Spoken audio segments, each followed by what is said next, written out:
इसरो का main gate. अभी मैं आपको अंदर से क्लिक करवाती हूँ। ये रहा इसरो का main gate.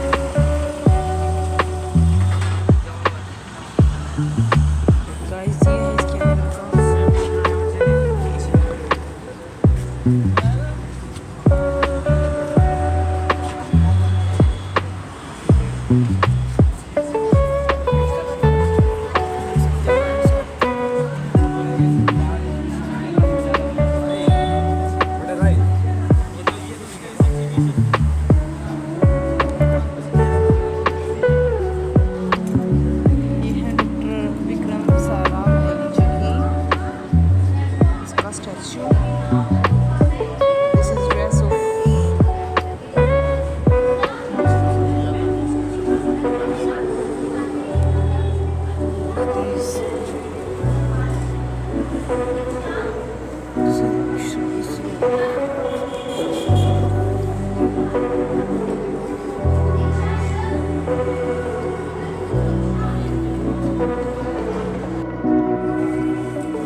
This is auditorium.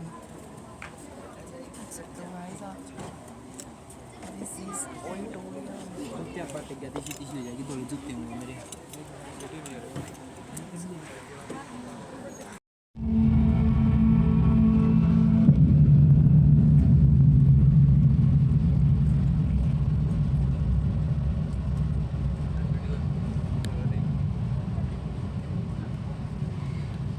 सदियों से हमारे पूर्वज आश्चर्य से अंतरिक्ष की ओर टकटकी लगाए देखते रहे हैं और खगोलीय पिंडों की गति एवं उनके रहस्यों को समझने की कोशिश करते रहे हैं।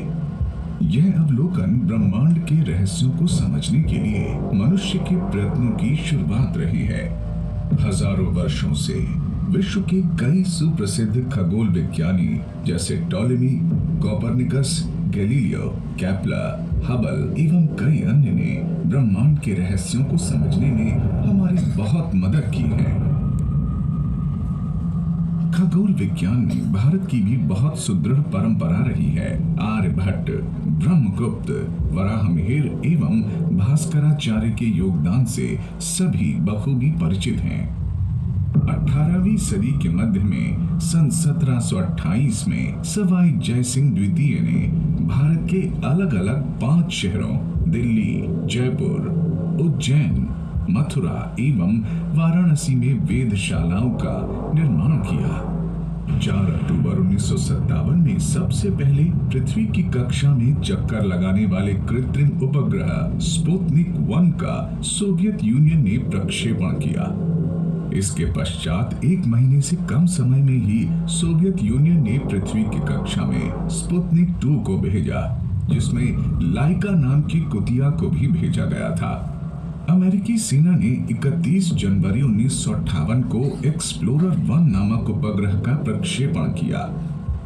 अप्रैल 1961 में रूस के यूरी गागारिन अंतरिक्ष में पहुंचने वाले पहले व्यक्ति बने। सन 1969 में नील आर्मस्ट्रॉन्ग द्वारा चंद्रमा पर लिया गया एक छोटा सा कदम मानव भविष्य के लिए एक विशाल कदम साबित हुआ। इसके साथ ही फाइनल फ्रंटियर में कदम रखने और उसके अध्ययन के लिए प्रयास शुरू हुए और रफ्तार भी पकड़ी। एक तरफ जहां महाशक्तियां सैनिक गतिविधियों के लिए अंतरिक्ष के उपयोग की योजना बना रही थी, वहीं 60वें दशक की शुरुआत में डॉक्टर विक्रम साराभाई ने भारतीय अंतरिक्ष कार्यक्रम की रूपरेखा बनाई, जिसका मुख्य उद्देश्य एक सामान्य आदमी के लाभ के लिए अंतरिक्ष तकनीक का उपयोग करना था। सन 1997 में PSLV के कार्यान्वयन से अंतरिक्ष में पर्याप्त आकार के पेलोड को प्रक्षेपित करने की हमने क्षमता हासिल की। इसके साथ ही हमारा देश इन सब क्षमताओं के साथ अंतरिक्ष में खोज अभियान के लिए विकसित देशों की श्रेणी में आ गया। अक्टूबर 2008 में PSLV द्वारा प्रक्षेपित चंद्रयान 1 भारत का चंद्रमा पर पहला अंतरिक्ष अन्वेषण अभियान था। इस अभियान का मुख्य उद्देश्य चंद्रमा की हमारी तरफ एवं पीछे वाले भाग के त्रिआयामी एटलस बनाना एवं चंद्रमा की सतह पर खनिज और रासायनिक पदार्थों की उपस्थिति का पता लगाना था। चंद्रमा पर पानी के कणों की खोज चंद्रयान 1 अभियान की सबसे बड़ी उपलब्धियों में से एक है। 5 नवंबर 2013 एक ऐसा ऐतिहासिक दिन था जब भारत के मार्स ऑर्बिटर मिशन ने, जिसे मॉम एवं मंगलयान भी कहा जाता है, मंगल ग्रह की ओर अपनी लंबी यात्रा आरंभ की। न्यूनतम ऊर्जा के उपयोग एवं कई रोमांचक अंतरण के बाद मंगलयान ने सूर्य के गुरुत्वाकर्षण प्रभाव में 667 मिलियन किलोमीटर के घुमावदार पथ पर यात्रा की और 9 महीने बाद मंगल की कक्षा में प्रवेश किया। 24 सितंबर 2014 को टीम इसरो ने मॉम को सफलतापूर्वक मंगल की कक्षा में स्थापित किया। इसके साथ भारत प्रथम प्रयास में सफलतापूर्वक मंगल पर पहुंचने वाला विश्व का पहला देश बना। इस सफलता ने देश को एक नई ऊंचाई पर पहुंचाया एवं हमें वैज्ञानिक रूप से अति विकसित देश के रूप में प्रतिस्थापित किया। पृथ्वी से ब्रह्मांड का अवलोकन करने से खगोल शास्त्रियों को बहुत जानकारी मिलती है, परंतु वायुमंडलीय प्रदूषण एवं बादल आदि के कारण इनकी गुणवत्ता कम हो जाती है। सन 2015 में भारत ने एस्ट्रोसैट नामक अंतरिक्ष वेधशाला का प्रक्षेपण किया। ये पृथ्वी की कक्षा में परिक्रमा करने वाली वेधशाला है, जिसके पेलोड ब्रह्मांड के अवलोकन के साथ साथ इलेक्ट्रोमैग्नेटिक स्पेक्ट्रम के दिखने वाले अल्ट्रावायलेट एवं एक्सरे क्षेत्रों के निरीक्षण में भी सक्षम है। शीघ्र ही भारतीय अंतरिक्ष यात्री हमारे स्वयं के human space flight mission Gaganyaan द्वारा अंतरिक्ष में प्रवेश करेंगे। इसमें क्रू मॉड्यूल होगा, जिसमें 3 भारतीय व्योमनॉट को 400 किलोमीटर की ऊंचाई पर अंतरिक्ष में भेजा जाएगा। SDSC शार से GSLV मार्क 3 रॉकेट एक धरती की परिक्रमा करने वाले यान को अंतरिक्ष में स्थापित करेगा। सन 2014 में प्रक्षेपित किए गए केयर अभियान में एक क्रू मॉड्यूल को अंतरिक्ष में भेजा गया था। बाद में उसे वातावरण में पुनः प्रवेश करवाया गया।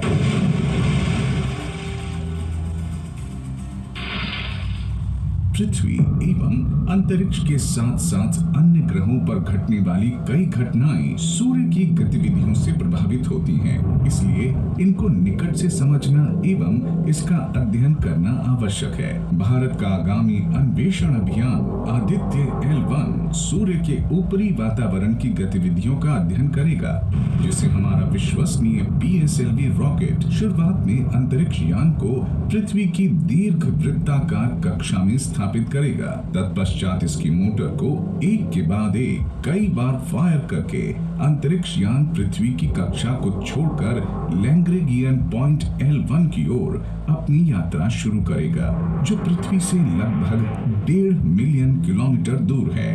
ये वो स्थान है जहां सूर्य एवं पृथ्वी का संयुक्त गुरुत्वाकर्षण बल अंतरिक्ष यान को अपने चारों ओर कक्षा में चक्कर लगाने में सक्षम करता है। यहां से यान सूर्य का अवलोकन करेगा। अंतरिक्ष अन्वेषण के बारे में कई बार प्रश्न उठाए जाते हैं। हमारे समय के सुप्रसिद्ध भौतिक शास्त्री स्वर्गीय डॉक्टर स्टीफन हॉकिंग के अनुसार भविष्य में पृथ्वी रहने लायक नहीं रहेगी और मानव जाति को जीवित रहने के लिए पृथ्वी को छोड़ना ही पड़ेगा और इस ब्रह्मांड में अपने लिए नया घर तलाशना होगा। हमारे पास समय बहुत कम है। और अगर हमने अपने पास क्षमता होने के बावजूद इस ओर कदम नहीं बढ़ाया तो भविष्य में आने वाली पीढ़ियां हमें कभी माफ नहीं करेंगी। अतः अंतरिक्ष अन्वेषण हमारी पसंद नापसंद की बात नहीं है, बल्कि मानव जाति के लिए एक अनिवार्यता है।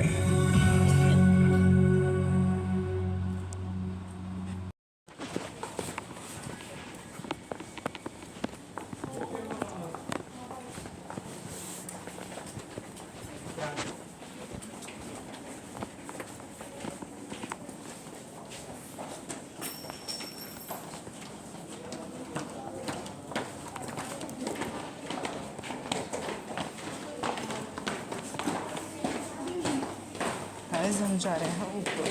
So beautiful place is so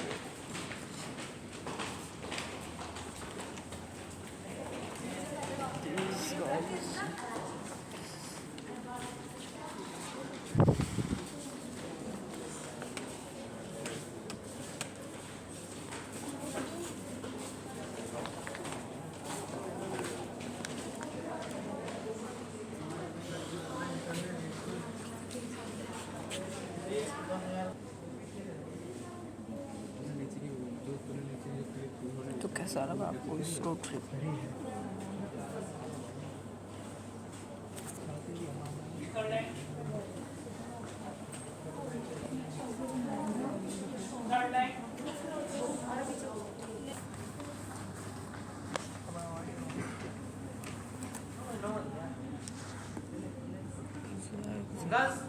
और एक लाइन और थोड़ा थोड़ा नाव चल रही है।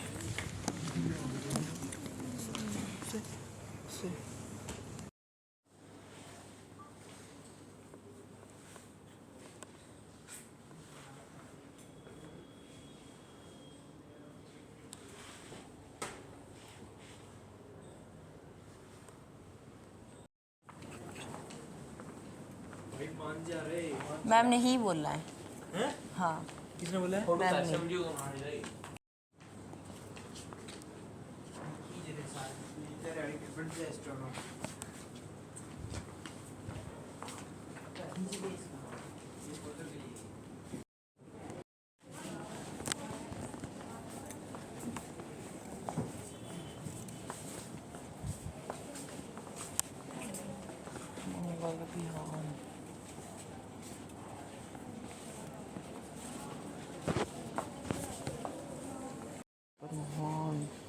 सन के चारों तरफ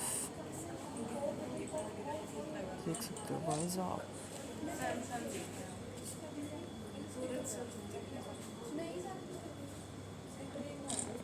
गाइस क्या ही है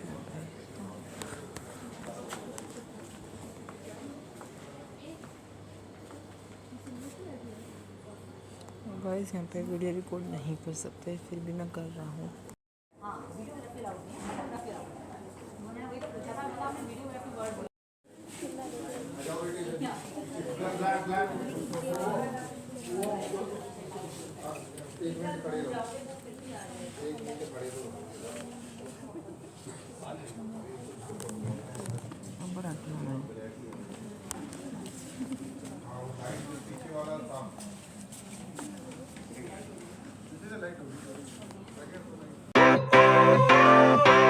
Sunshine, sunshine, sunshine. I think I found it now. What I've been looking for. Isn't it beautiful?